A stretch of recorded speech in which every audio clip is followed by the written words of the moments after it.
incredibly specific. Yeah, very specific. We're not talking about general wellness here. We're looking at it through the framework of transactional analysis, or TA. Exactly. And the sources we've been digging into, they come from a trained transactional analyst named Jaskarin. He treats meditation almost like a clinical procedure. It's a blueprint. Our mission today is to unpack that blueprint.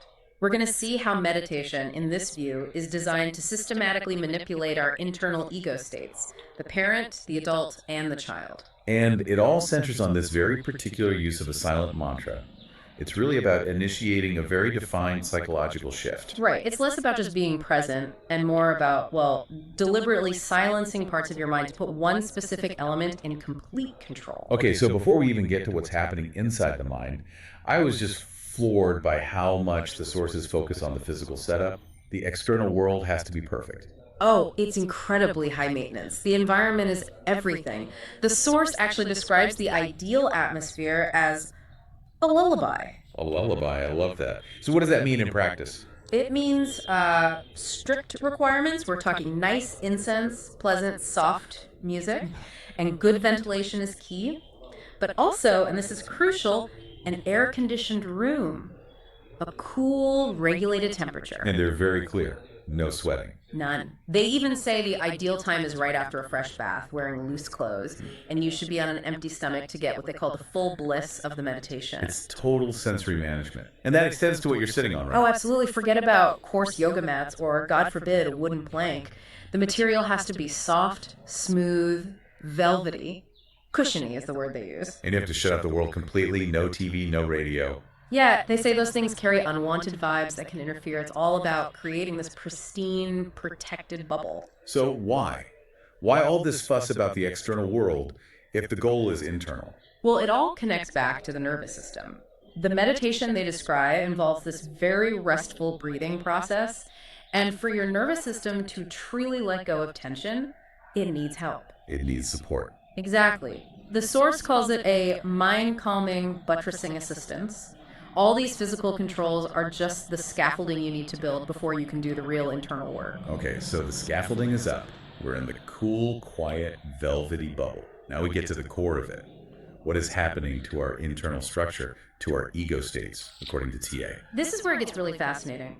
From a transactional analysis perspective, meditation is interpreted as the simultaneous quieting of the parent ego state plus the quietening of the adult ego state. Whoa, so that's a deliberate shutdown of two of the three core parts of our personality. A total shutdown. And just to remind everyone, the parent ego state is that internalized voice of authority, all the rules and shoulds. The adult is our rational, data processing mind. Precisely. You're silencing your inner critic and your inner accountant. The source is explicit that adult ego state activities, analyzing, calculating, judging, are literally controlled or stopped during this time. So if the parent and the adult are offline, who's left running the show? Only the child ego state. That's the whole point. Okay, so what does the child do? What's the job it's given in this protected space? And this is where the mantra comes in, I assume. It is. The child is given a very specific task. You repeat a chosen small mantra, but, and this is key, it's done only inside the mind. Not spoken. The mind chants, not the tongue. You're externally silent, but internally there's this repetition. And TA sees this purely internal act as a pure child ego state activity. The adult isn't analyzing the meaning of the word. The child is just making a sound internally. Exactly. And this is the real psychological insight from these sources. The sound of this internal mantra, which is chosen to be harmonious, is said to resound similar to the sound production of a young infant or a very young baby. Really? Like a baby? Yes. The comparison they make is profound. This silent internal chanting is comparable to the cry of a baby wanting to be nurtured for milk feeding before the mother. That completely changes things. So it's not a tool for focus. It's a signal. The child is expressing a primal need for care, for safety. That's the interpretation. The sound is complementary to the body's state of rest. It's not a command or an intellectual exercise. It's a vulnerable expression. And in this context, the child is in what the source calls a completely protected situation. Protected from the parent's judgments, the adult's analysis, and the outside world. Right. And in that protected state, the child is then entrusted with producing what the source calls peace energy, so to say. Peace energy. And the language the body understands in this, it's not words, is it?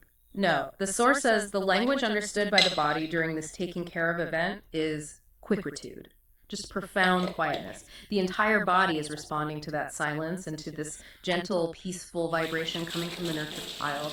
Okay, so what is the ultimate payoff here? We go through all this trouble, we create the perfect environment, we silence the parent and adult, we nurture the child. What's the end game? What are we fundamentally changing? The end game is rewriting your own programming. The sources say that tuning the body to this harmless sound vibration from the child is to be viewed as fine-tuning the body script. Fine-tuning the body script, that's huge. In TA, a life script is that unconscious life plan we form in childhood. And a hard life script is usually based on negative, limiting decisions. Things like, I'm not good enough, or I have to be perfect. Exactly right. And this fine-tuning is done so that the body script will not be dictated by the possible hard life scripts that we are all, as the source says, unawareingly participants in. So you're creating a space where the healthy, protected child can offer a different narrative, a different vibration, to override those old, damaging scripts. You're using a state of deep safety to perform radical psychological self-care. It's designed to override a destiny you might have written for yourself a long, long time ago. Wow. So to sum this all up, meditation, from this very specific TA viewpoint, is a clinical intervention. It's this deliberate act of silencing the critic and the planner to protect the child, so that it can create a healing energy that literally rewrites our subconscious programming. It's all about using an internal, silent lullaby to heal the deepest parts of ourselves. It turns a spiritual practice into a very defined therapeutic process. This has been absolutely fascinating. Thank you for walking us through these sources and this really structured perspective. My pleasure. And I'll leave you with a final thought to mull over.